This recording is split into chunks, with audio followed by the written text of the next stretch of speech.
morning, everyone. Thank you for joining us for the conversation today with Prof Ooi on his journey as a co-founder of Tychan and understanding how they respond to tropical disease as well as infectious disease in real time. My name is Vanessa, and I'm the Senior Manager at Accelerate Incubation and Startup Management team. Accelerate is the commercialization arm of A Star. I'm very pleased to be a host today. I'm also a volunteer with Hello Tomorrow Singapore, a non-profit organization with the mission to accelerate deep technology research and enterprise entrepreneurship, bringing breakthrough innovation to commercial scales. Before I go in any further into our session today, I'd like to take a few minutes to share our second edition of Hello Tomorrow Innovation Alliance program. The program is jointly organized by Hello Tomorrow and Enterprise Singapore. We are now receiving applicants for the batch 2 of Hello Tomorrow Innovation Alliance. So please start up if you are looking for and seeking to internationalize into Europe. You can leverage us by leveraging on Hello Tomorrow's network through this program. The shock wave of COVID-19 has certainly forced all of us into operating in a new normalcy of life now. Sadly, I think this is not the last viral outbreak our world will face.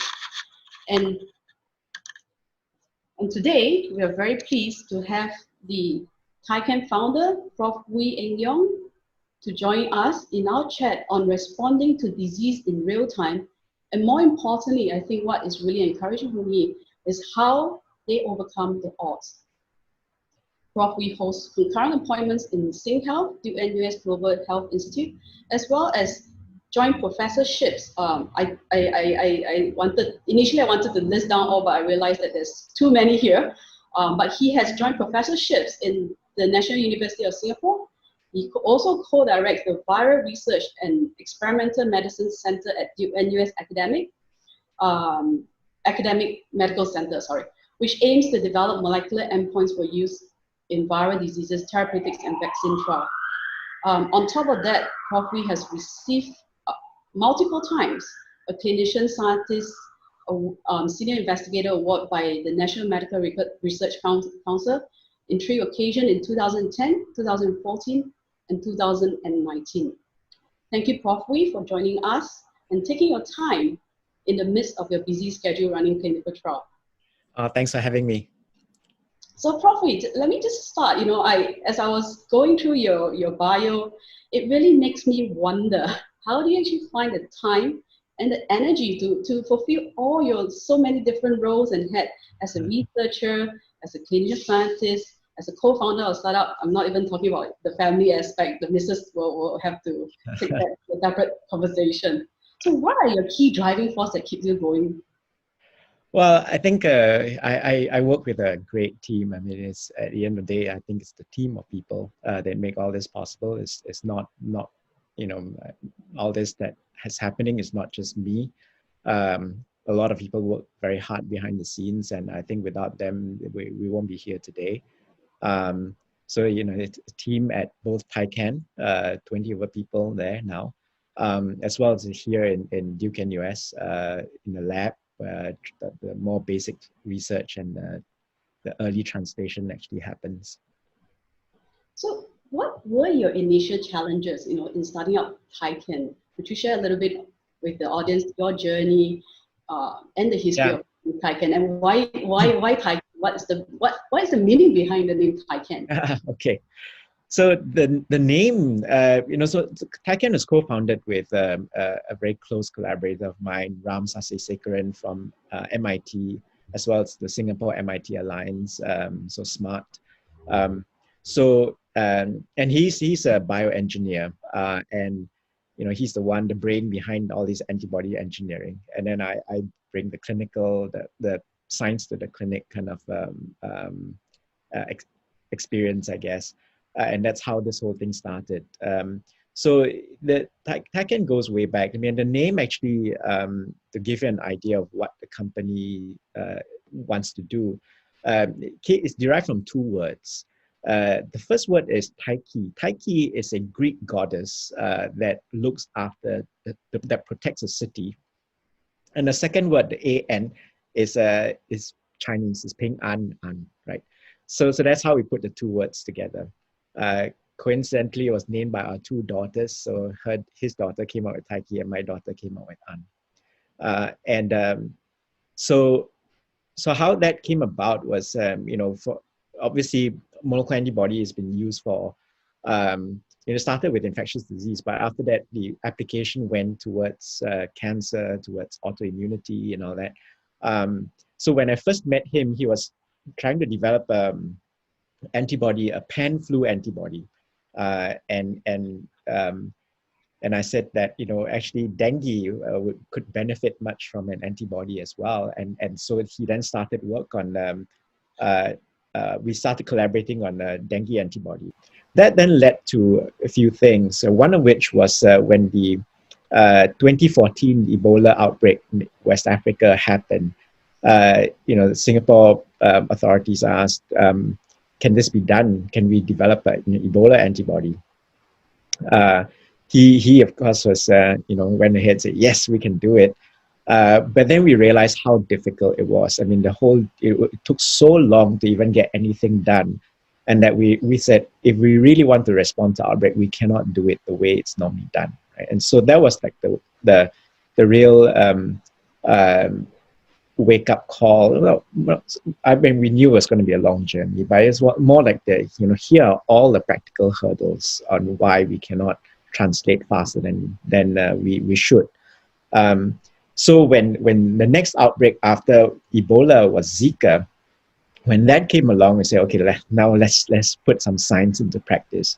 And so when we started that Zika antibody, at that time this is hearsay, this is what I understand from colleagues in the field, that the fastest anyone had done from DNA, from the DNA of the monoclonal antibody to a cGMP produced material ready for phase 1 was 15 months. So we thought, okay, let's see how fast we can do it.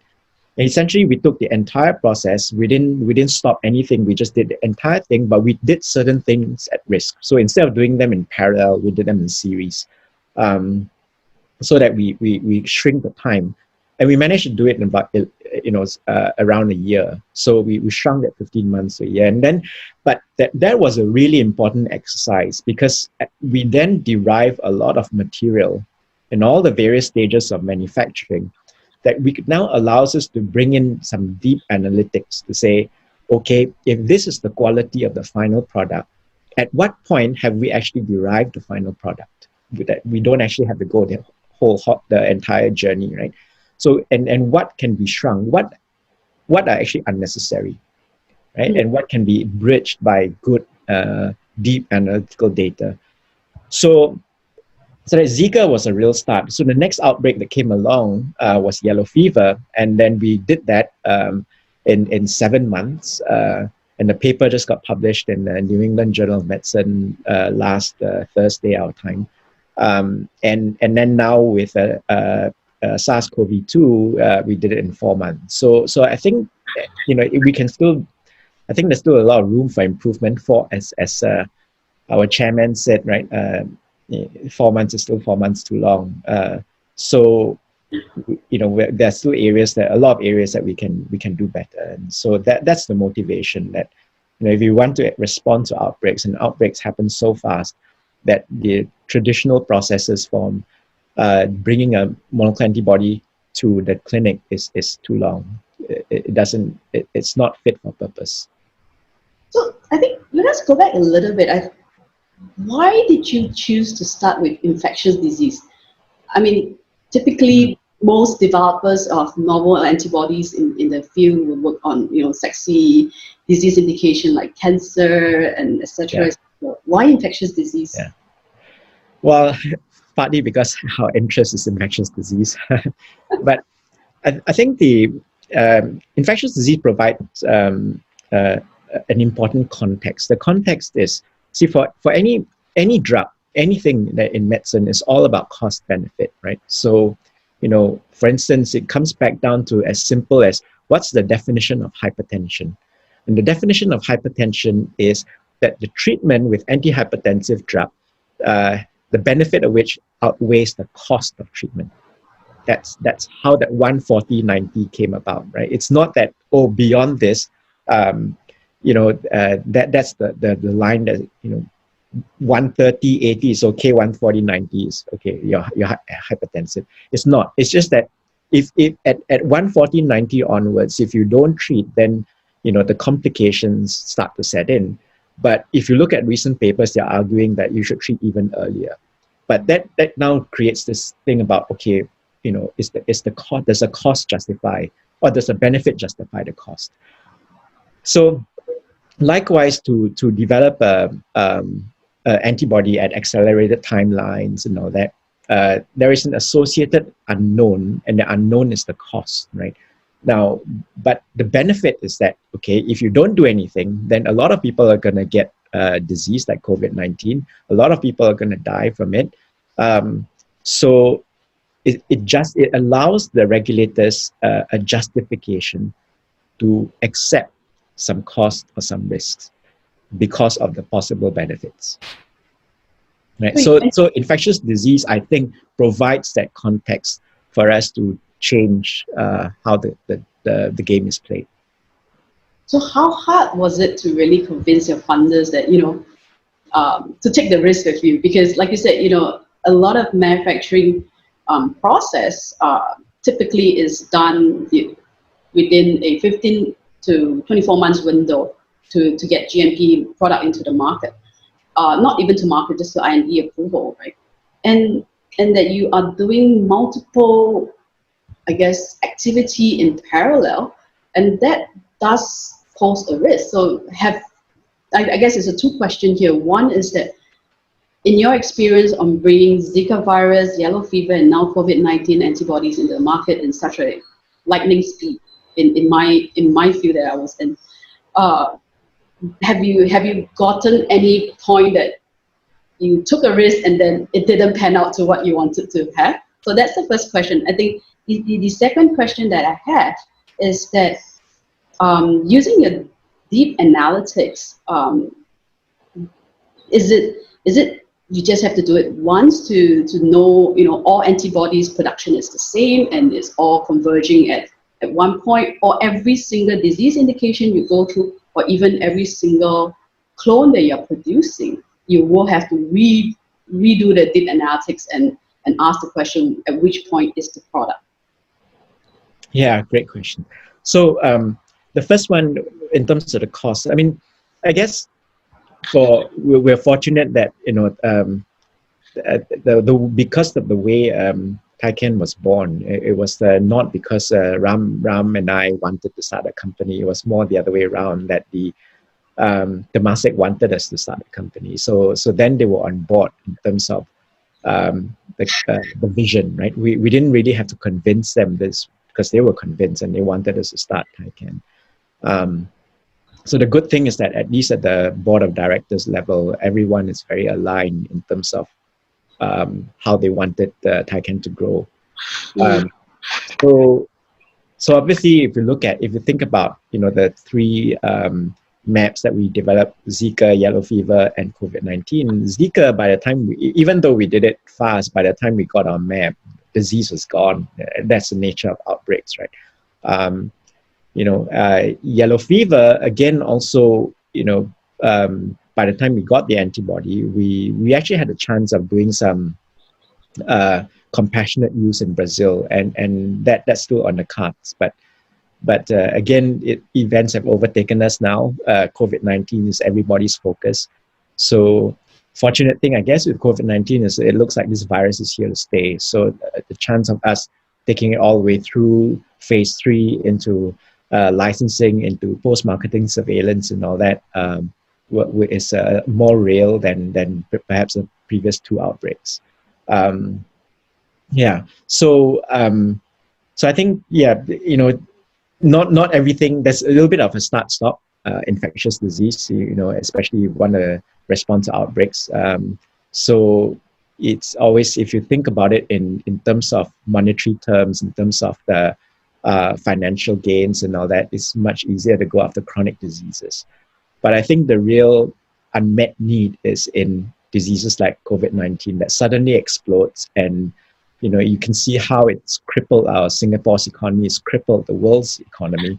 That everyone just wants something to be able to at least allow life to go back to some sense of normality, be it a vaccine or a therapeutic. And my thinking is that you need both. I don't think one can solve the problem on its own.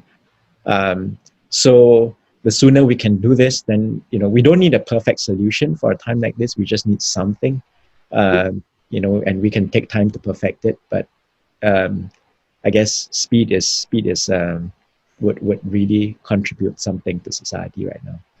So do you think you can actually break your 4 months timeline in the next response to your next antibody drug?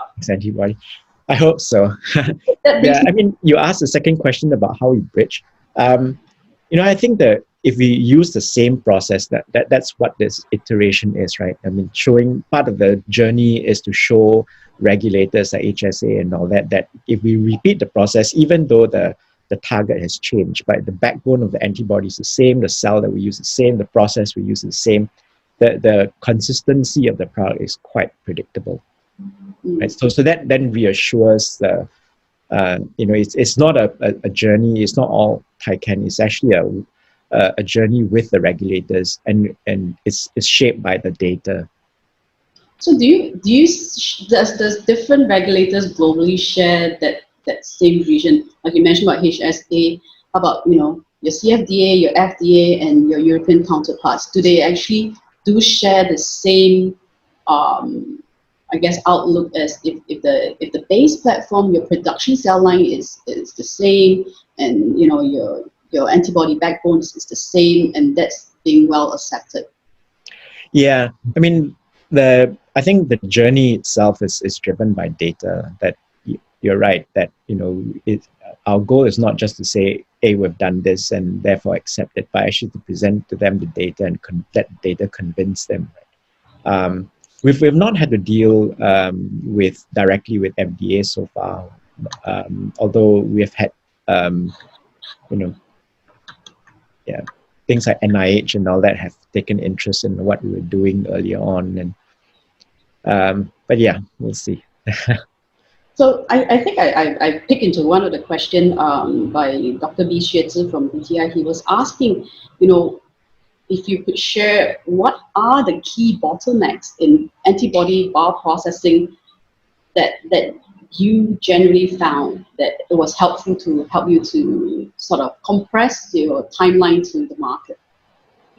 Yeah, I guess to be honest, I'm not the person doing all this manufacturing and all that. My focus in helping Tychan is more in the translation.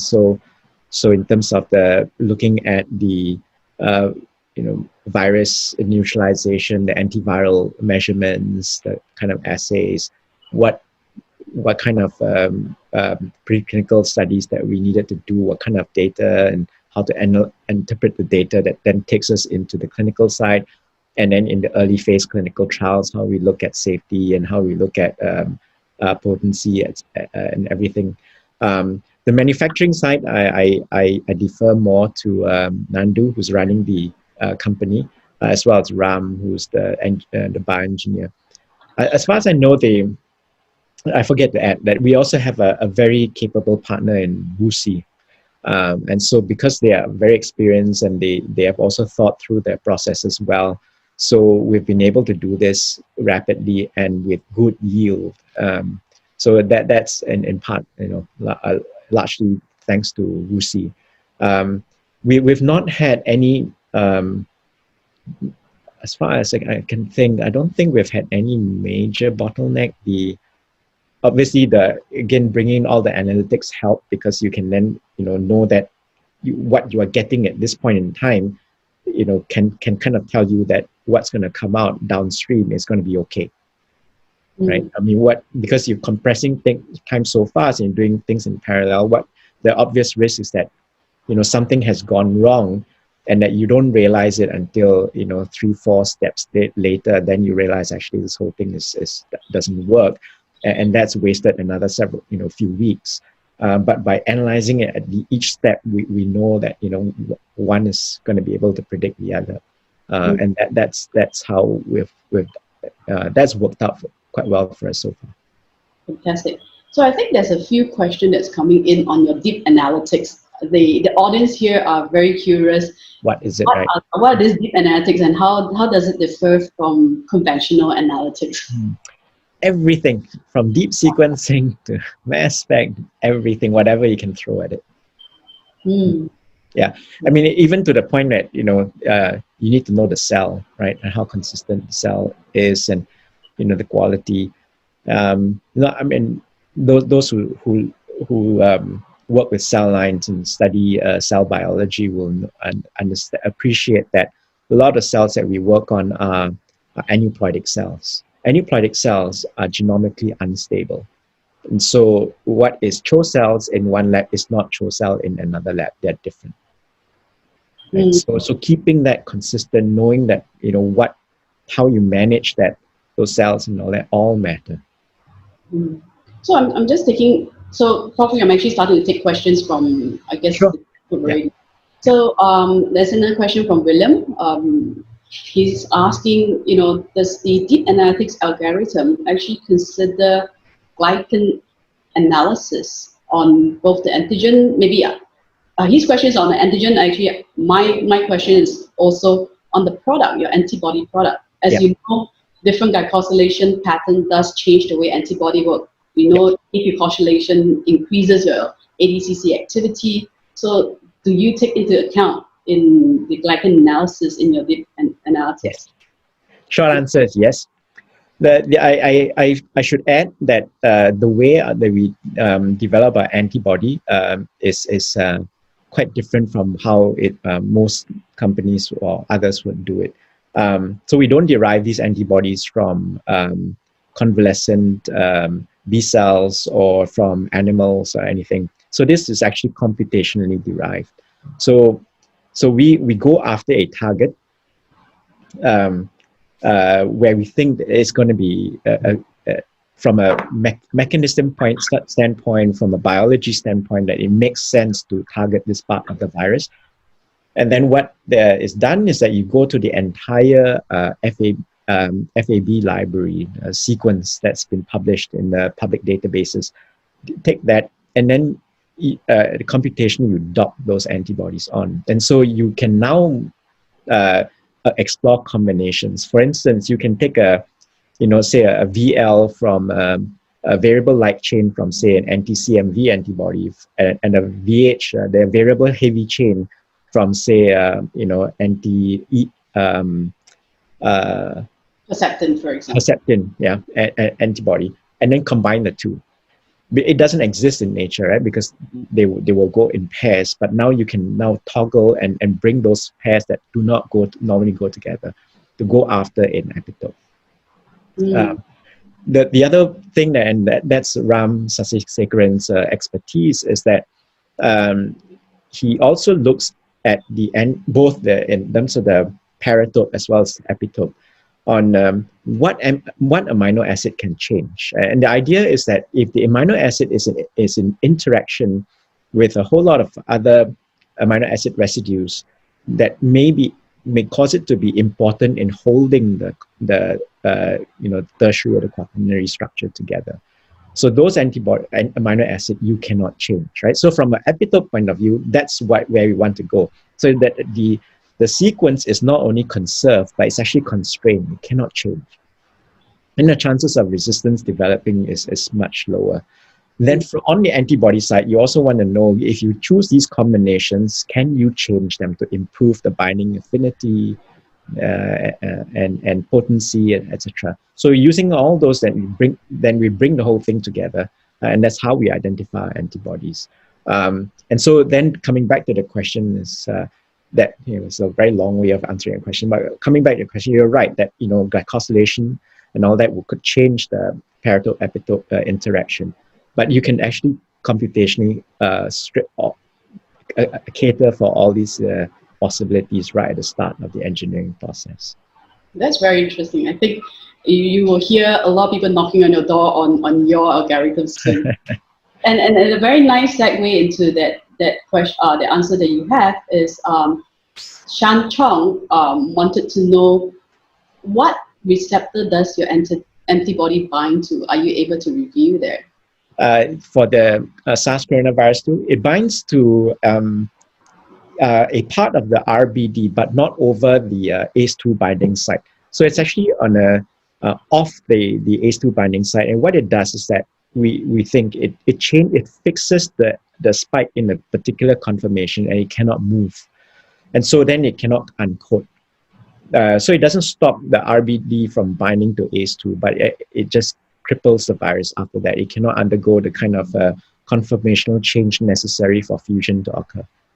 And that was how we went after Zika and yellow fever as well. That we didn't stop virus entry, but we're aiming to stop virus fusion.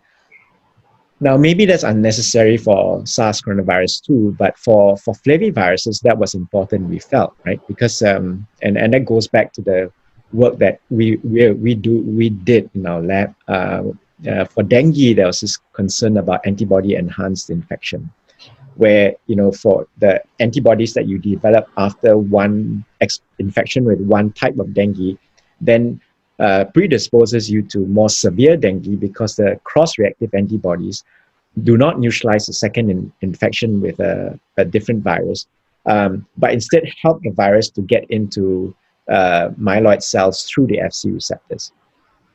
So we reason that it doesn't matter what the primary receptor is, the virus is going to go in through the Fc receptor, right? Which is completely independent of virus host cell binding. Therefore, the only way to stop the virus to replicate must be to stop it from fusing with the endosomal membrane. So that's how we've reasoned this right from the very beginning, right? And so therefore, when we came at SARS coronavirus 2, again, there was this hypothetical concern that there is such a thing as antibody-dependent enhancement in coronavirus. It's more real, perhaps, for the feline coronavirus, where, again, it also targets the macrophages. I don't think it's important for SARS coronavirus 2, but because of the hypothetical concern, so we also decided that we're not going to try and block the virus binding to ACE2, but we're going to stop the fusion. And I think stopping fusion also makes sense because that is a highly constrained epitope. In contrast, the ACE2 binding epitope is very variable, and that's why SARS and SARS coronavirus 2 both use the same receptor, but you cannot neutralize each other if you target that part. So you talked about using computational as your first base to start generating your antibody. The structure, where does the structure of the antigen target come into play in that realm? So the structure came from SARS. Yeah, we docked the SARS-CoV-2 spike protein sequence onto the original SARS spike structure. So you're just saying that with just sequence, you can actually do all these things computationally. You don't actually need to have a crystallized structure of the actual virus or the actual antigen target that you're interested in. You can do this on a computer. Right. So it's exactly the same. I mean, it may not be always correct, right? I guess there's a chance that it could be wrong eventually. But for instance, the cryo-EM for dengue has been solved, but not for yellow fever. But you nonetheless can take the yellow fever sequence and assume that much of it will follow dengue because it's in terms of the topology, everything is going to be universal to flaviviruses. And that's how we went after the yellow fever target. Right. So I guess this is my own question. It doesn't come from the floor. So you mentioned about just having that primary sequence is important. But we do know that glycosylation is a non-template driven process. It's not like your DNA, RNA where you can predict what it will look like. So how do you actually think that the glycosylation on a antigen target or on a receptor will actually change the whole game? Because we do know that aberrant glycosylation does cause an effect in cells itself. Yeah. So you're right, and the answer to that, therefore, that lies in the fact that when you do these combinations, we you can come up with many different combinations, and then you pick one or two to move forward. So to give you some idea, I think for yellow fever we had 20 over candidates that we screened to pick two, and then move forward with one. Um, for SARS coronavirus, we went through about 40 over to pick one. So you can do the structure part, but at the end of the day, you're still guided by in vitro neutralization test, which is functional. You're looking at actually blocking infection. Right. So a friend of mine, Helen. Hi, Helen. She's also working on antibody. So she's asking here is that would you be able to share your timeline that Tychan spent for each stage of development, like map discovery, preclinical study, manufacturing, and then to now application into clinical study. If you can break down, it takes 2 weeks to do the discovery, or 2 days. I think this fascinates the audience, because the speed that Tychan has addressed is phenomenal. Yeah. It's almost unprecedented, if I can use the word, in antibody development history. Yeah, we spent. Let me think. We probably spent about a month screening about 30 different antibodies. By which time we kind of because we went after very specific targets. And so against one epitope, there are actually several different iterations, several different antibodies. And all that, when you combine, tells us the information about, okay, what are we dealing with, and which ones make sense. And then if you then play around with tweak the CDRs a bit, whether you can get improved potency and stuff like that. So I think all that, and because all this was computation generated, you can synthesize these things. I think if I recall correctly, it's about 3-4 weeks to nailing down TY027 to be the one that we'll move forward with. Then additional preclinical work, this virus neutralization work runs by the side, partly because unlike dengue and yellow fever, everything was set up. This one was all new, and we had to set up some of the assays as we went along. In parallel, we started manufacturing. We started getting non-GMP batches for tox studies. Designed our first clinical trial. Got it through. Reviewed with the clinicians, with the investigational medicine unit to make sure that it can be done and all that. We wrote the protocol so that when the data came, we plugged it in to the protocol, and then submitted the HSA, the IRB, all in parallel. Yeah, so we don't wait for everything to be lined up. HSA has been an excellent partner, and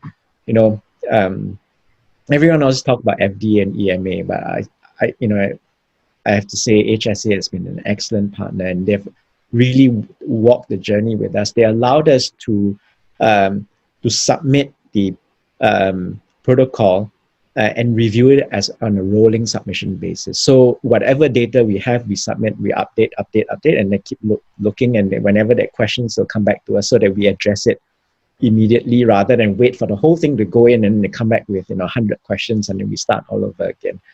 So we went literally they walked the journey with us, and that, I think, without that we would not have been able to keep this timeline. So my curiosity is, how big is this team of people that you are talking about that brought TY207 into the into clinic? 20 over people. So that people looking at the discovery end, there's people looking at the regulatory end, and I think you mentioned HSA a few times. It's my own curiosity. How many regulatory folks do you have lined up at Tychan to work with HSA? Yeah. Because they are a huge piece to how you get in the clinic. So getting their feedback and the ability to answer their queries are one of the key factors to drive this to the clinic faster?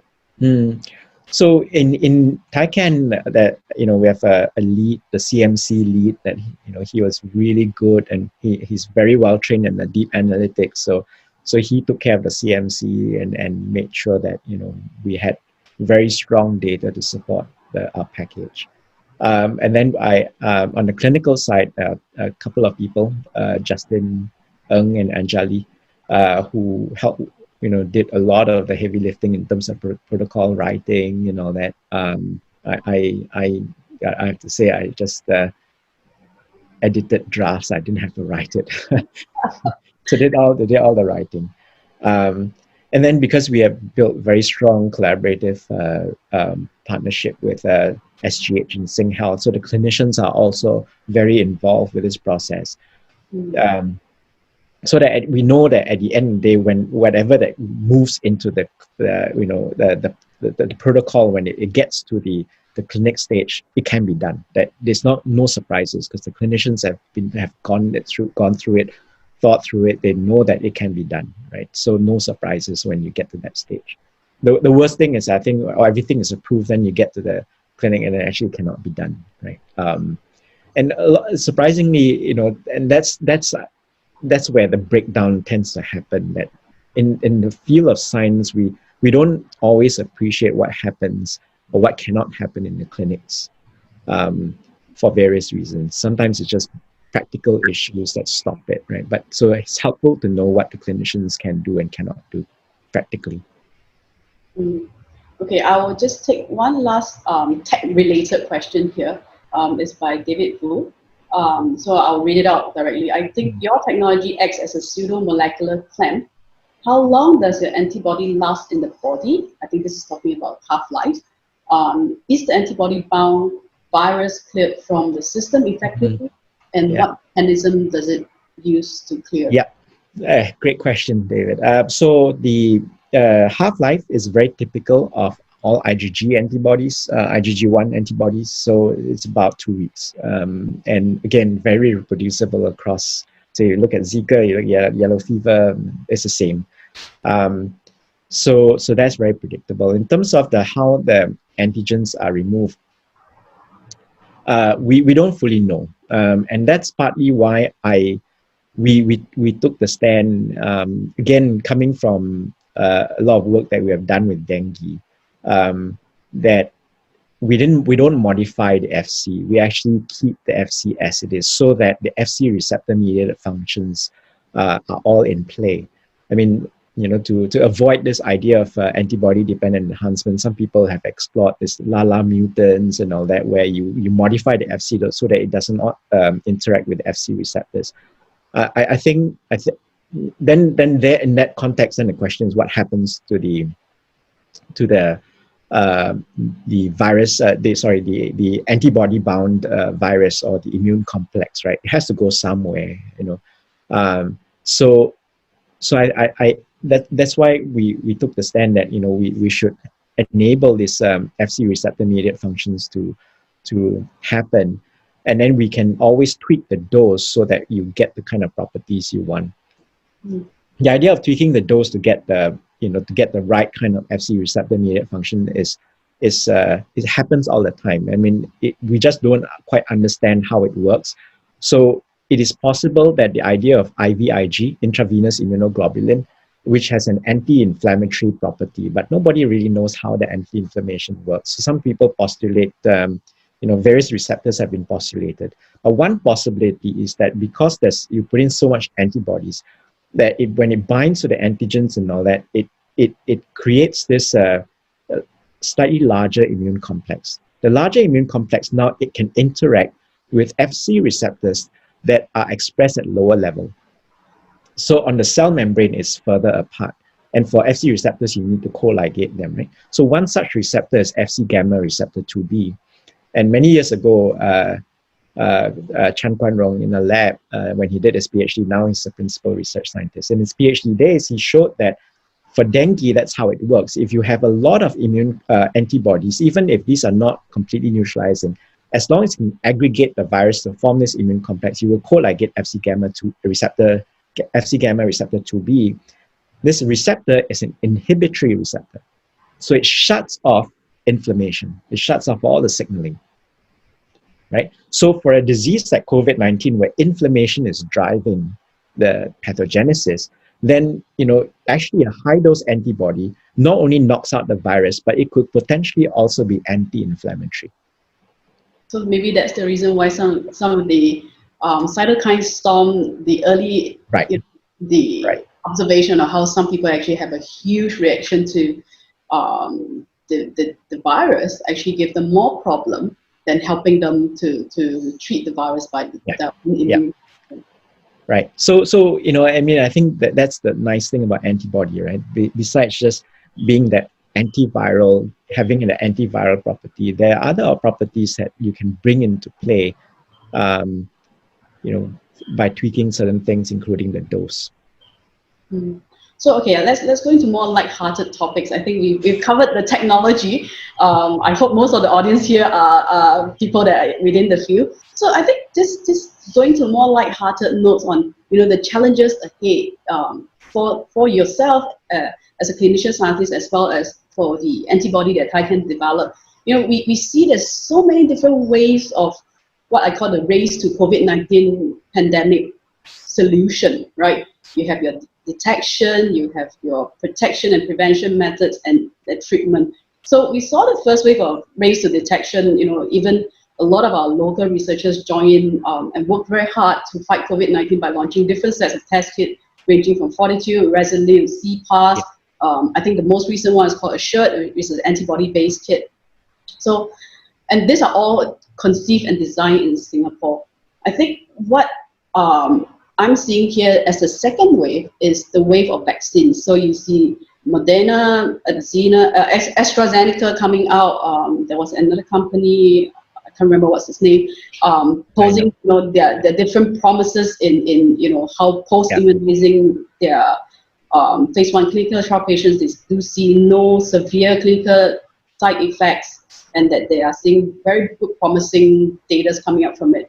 And I understand, maybe not the audience, is that antibody is a different approach. It's definitely not a vaccine. So maybe, Prof, you would like to take some time to have a little short explanation, the difference between vaccines and antibody treatment, and how does that work?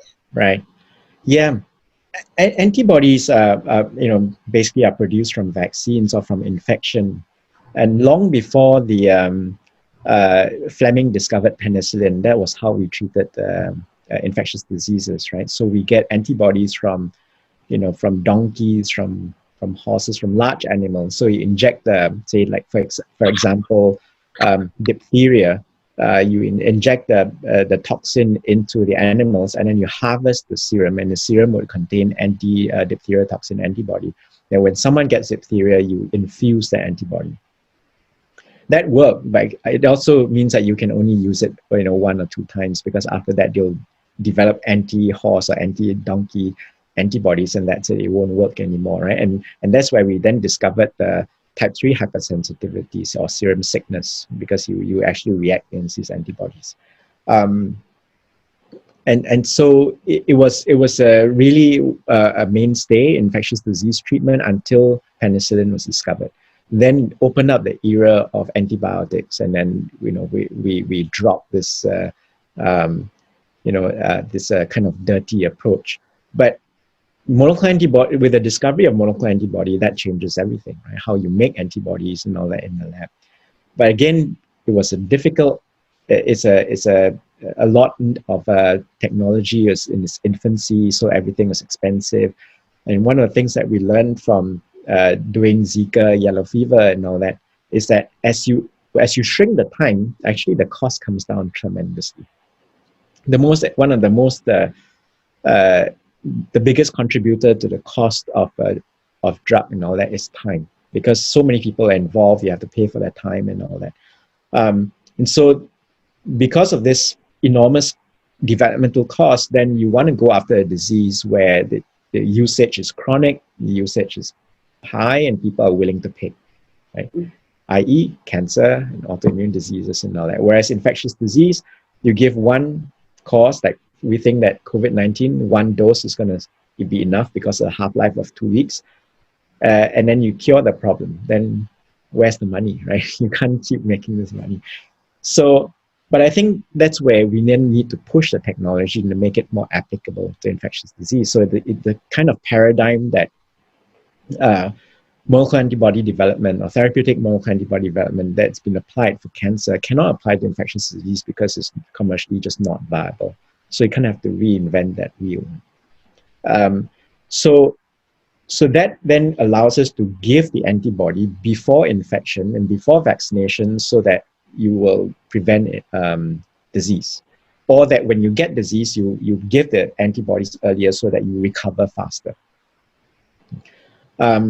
But this is where it doesn't last, so it's only for 2 weeks. So what you could do if you really have to, if there's no vaccine, and let's say someone has to travel to a place where clearly there's a lot of COVID-2, or you have a localized outbreak, let's say a nursing home or something like that, then you could use that as a prophylaxis where you give it to everyone before they even got infection or before they even develop symptoms.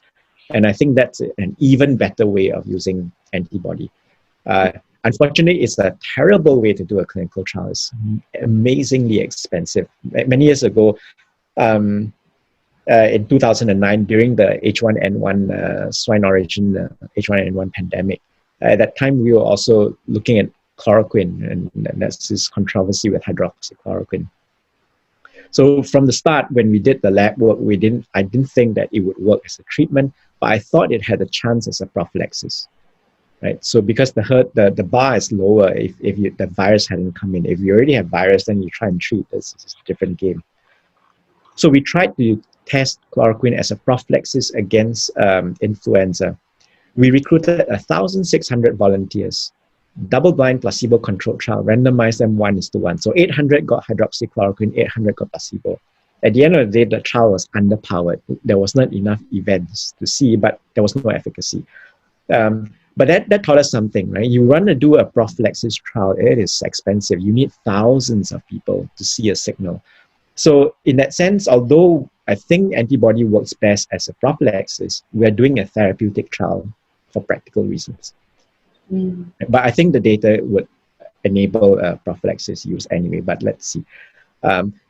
Vaccine is different. Vaccine, ideally you want to trigger a longer term immunity. It's not a short-lived protection. We should be thinking about, protection in terms of years rather than a few weeks. And that ideally you get vaccine that, produces both antibody as well as a cytotoxic T-cell response. Then you get a very balanced immune response that protects against infection. But that's a whole new. So funny that you mentioned about cytotoxic T-cells, because David Wu has another question. Do you think the decrease in neutralizing antibodies against COVID-19 after infection can be explained by the presence of cytotoxic T-cells that are specific to a virus, very much like studies shown in the original SARS virus? I think antibodies wane regardless of whether you have T cells or not. I mean, in fact, the vaccines that don't elicit much in the way of cytotoxic T cells, like the inactivated vaccines, you require boosting every few years, right? For example, Japanese encephalitis vaccine, the non-replicative one, the inactivated, you give 3 doses and then as a primary series, and then every 3 years you have to get a booster dose. In contrast, the live attenuated JE vaccine looks to be a single dose, at least for 10 years. But so definitely, the quality of the antibodies and the T cells, presence of T cells from a live vaccine will give you a longer lasting immunity. So I don't think that presence of T cells will drive down what's the baseline antibody titer in the plasma. So I think for me, I have another question for you, Prof. Ooi. You mentioned about how certain disease can be controlled before the treatment options are available. Are you concerned as a biotech startup that with so many different ways of solutions to COVID-19, so many different players out there that may actually, be ahead of the curve and control and contain the virus, and thus making, treatment a less demand quality, if I can put that way. As a founder, what can you share to the audience here? If you think about many things go into the longevity of a drug or a vaccine, right? If you recall the influenza example, so Tamiflu versus Relenza. Now I may be wrong, but from my understanding, Relenza is actually a better drug than Tamiflu.